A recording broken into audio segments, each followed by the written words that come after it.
All right, what's up, guys? This is Mike from Robb's MetalWorks. I am here with Robb FLYNN, one of the legends of metal. Very proud to get to be here with him today. How you doing, Robb? I'm doing good, man. How are you? Doing good, man. Appreciate it. So, y'all's new album, Unto the Locust, is out right now. Musically, it's kind of a little bit of a contrast to The Blackening, and it's definitely a continuation of what y'all were doing with that as well. So, can you tell us a little bit about how this album differs from that one? I think the main difference for us was that The Blackening was pretty much the threshold of our abilities. Yeah. I mean, we had pushed ourselves pretty hard on that, you know, the epic songwriting and the length of the songs and just a million changes, and then we went on tour for 3 years, and that what was once the limit of our ability became kind of the new normal. And so when we went in to write, it was like, you know, do we really want to write from where we were 4 or 5 years ago, or do we want to write from where we are now and try and take what we've learned and how we, you know, the master of our craft and take it farther? Definitely. And so a lot of people were kind of calling that y'all's masterpiece, your master of puppets, so to speak. So did you feel a lot of pressure writing a follow-up to that as well? I was excited, man. Like we hadn't written in so long, and you know, we started writing in August of 2005, The Blackening. You know, we started writing this one in June of 2010. I mean, it's a lot of time. I mean, I got off the road, and you know, I was talking to Dave, and I was like, I gotta get into the studio, man. Like, I'm climbing the walls here at the house. Like, I got like just riffs and ideas, and so, you know, we went down there. The other two guys were like, dude, I need more time off. You know, we just toured for 3 years, but you know, so we did it, and it was more excitement than anything, you know. Absolutely, man. I think that's a lot of times that's where the best inspiration comes from, right? And so one thing I've always really liked about the lyrics that you do and what I think comes through in the music is that you seem to be very introspective and emotional in what you do. So did you take some of the inspiration from that sort of thing for this album as well? I think that we write what would be like modern day blues. We take our inspiration from the darker side of life, you know. I mean, you know, the blues was about, you know, it wasn't about, you know, winning the football game. It was about, you know, the girl left you and now you're, you know, feeling like shit. So, you know, we don't really write stuff about that. You know, there's plenty of, you know, metal bands that write about how the girlfriend left them, and we're not doing that.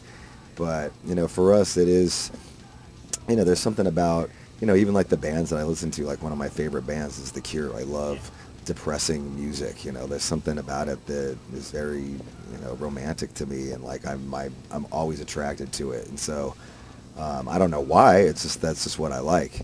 And you know, so you know, there's a good mix of aggression and, you know, commentary on society. You know, commentary on, you know, experience I've been through. You know, for this record, you know, there was definitely, you know, there was a lot of personal stuff going on in the sense that, you know, the song like Locust is about, you know, a person who comes into your life and has a similar effect to a swarm of locusts, and, you know, how you're left in the aftermath. You know, a song like Darkness Within is about, you know, me kind of struggling with, you know, with music and how music is such an important force in my life. But, you know, at the same time, you know, I got 2 boys. I go away for, you know, 3 years on the Blackening tour, and, you know, it causes pain to these people, and, you know, trying to come to terms with that. But ultimately how music is, you know, I wasn't really raised as a religious person, and that music has become, you know, music filled that void for me. And even when I was younger, I mean, my parents didn't raise me to be religious at all, and so, you know, when I turned to something, the thing that I turned to was music. Under the Locust is the band's first album on the top 25, right? How does it feel, you know, both musically and professionally, to have reached such heights after these years? Be a top 40 band?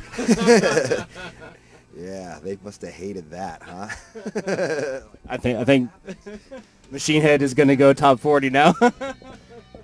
Yeah, we're a top 40 band. It's amazing. You know, I mean, it's you know, for us, that we're very proud of that for several reasons, but, you know, probably the main reason is because, you know, a lot of bands, in order to sell more records, they feel like they need to soften their music, or they need to, you know, cater to the radio, or, you know, do the things, and you know, we are pretty much, you know, it's pretty much our heaviest record that we've ever released, and yet it still had that big of a connection, and that's the thing that's the most amazing thing to us. It's our highest first week that we've ever had, and the highest charting that we've ever had, which is, you know, you can sell less but chart higher nowadays, but we had both, and, you know, to be in the top 40, it's amazing, man. It's amazing, you know, to have the first song on a record like I Am Hell be in the top 40, I'm like, yeah. So pretty stoked about that, man. Awesome, man. Yeah, I mean, to me, that's great to just see metal, you know, be out there and get that kind of acceptance, right? And to see that, you know, it matters that much to people, you know, so that's very cool. You're producing again, too, right? So I know you also kind of worked with like a 4-string quartet on this album. You helped direct that. So how's that work out for you, and how does that feel to be having a role like that in the music as well? Well, it's the third record I've done with Machine Head, and I've done various other remixes, and I produced the Roadrunner United thing, so I got it down pretty good. I mean, it's for me, it's more of a labor of love. You know, I prefer to, you know, I'd rather play and, you know, go on tour and stuff. But, you know, to me, it's a means to an end, and I'm good at it, and so the band is really happy with it, and it really seems, the thing that I think is the coolest about it is we've really, you know, with that happening, you know, a lot of times when you use a producer, they really, you know, they've got their own sound, and they want to put their sound onto your sound because it's their sound, and that's how they make money, and that's how they get their trip, and you know, for us, it's like we've really taken back like control of our destiny, like the way that we sound and the vision of the band, and to have, you know, it truly be the way that we see the band being, and that's what we want. You know, we want to have that. We don't want to have some dude going, oh, try it like this because, you know, fucking, you know, this radio station might, you know, like for us, you know, when we write from a very selfish standpoint. I mean, we're writing to please the four of us. We're not writing for fans. We're not writing for record companies. We're not writing for radio, because to us, that's not an honest place to write from. I mean, because then you're trying to write for someone else, what they might like. And so, you know, it works. I mean, so y'all are on the 8th Plague tour right now. You're headlining this tour here. How's that going for you so far?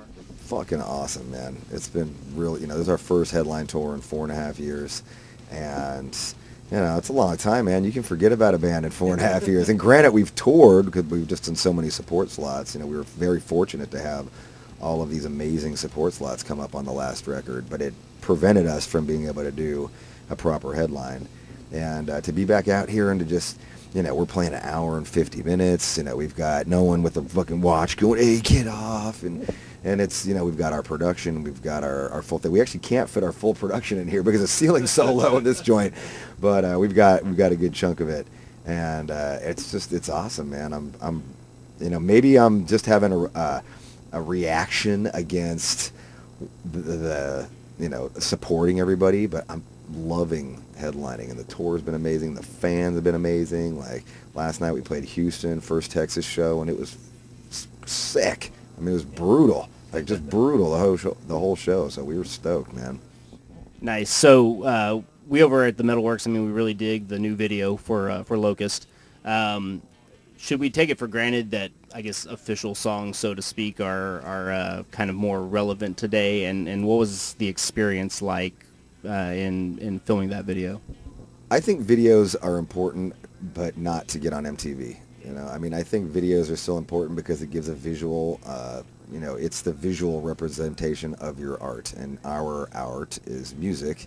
But, you know, we have, you know, Machine Head in particular, not, you know, not all metal bands, but Machine Head in particular have a very strong vision about how we want, you know, the imagery associated with the music to be. You know, all of our albums, Through the Ashes, The Blackening, Unto the Locust, all of them, really, even, you know, Supercharger, Burning Red, Burn My Eyes, like we always had like a very strong, we want this very strong, iconic imagery that like brings these images while you're listening to the music, you know, loud. And it's all got to be thematic, and we always we take great effort to make sure that even thematically throughout it, like all of the pictures for Unto the Locust were done all with, me spitting out the locust, Phil, and Adam getting them, so that there's this theme going through everything, and that so, like you're kind of immersed in this world. And I personally love it when a band does that like they take the extra effort to make all of it tie together, the music, the visual, the photos, the artwork, everything.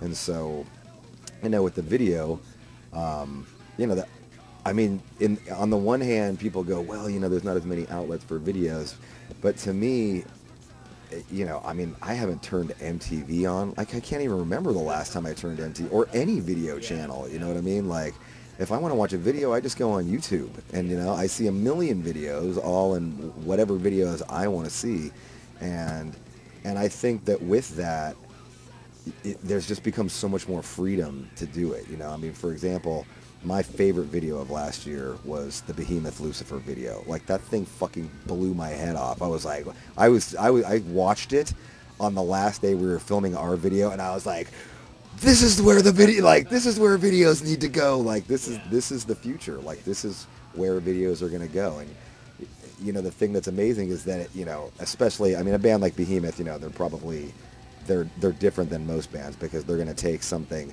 very extreme, but they're going to still have it be classy and very artistic. And that's the thing to me that I appreciate the most about that video is that it's got blood and chick and tits and, that's Satan, and it's, it could totally go this totally cheesy route, but it was done so well that it takes on this whole artistic beautiful, like a beautiful video. And to me, that is what, I think that's the incredible thing. We've all been talking about it, and even our video, it wouldn't have been it wasn't accepted by MTV because it was too extreme with all the blood and all the everything. And so, for us, it just tells us we want to make it go that much farther, as our music has become, our music's always been extreme, and we've had to kind of tone things down visually, but now, with the advent of, and the success of YouTube and outlets like that, like, we can take the art side of our music and make it that much more extreme too, which is awesome. Like, we're excited about that. We think it's amazing, because you can make some fucking really cool videos now.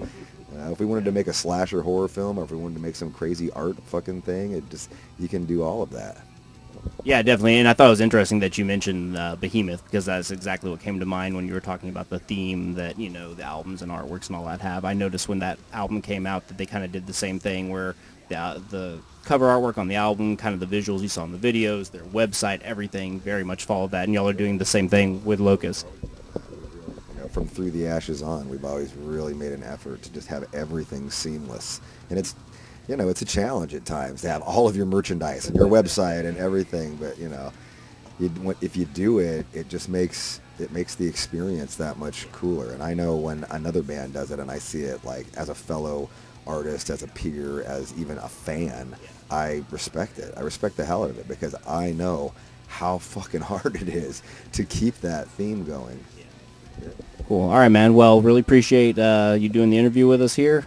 Can't wait to see the show tonight, and of course, good luck on the rest of y'all's tour there.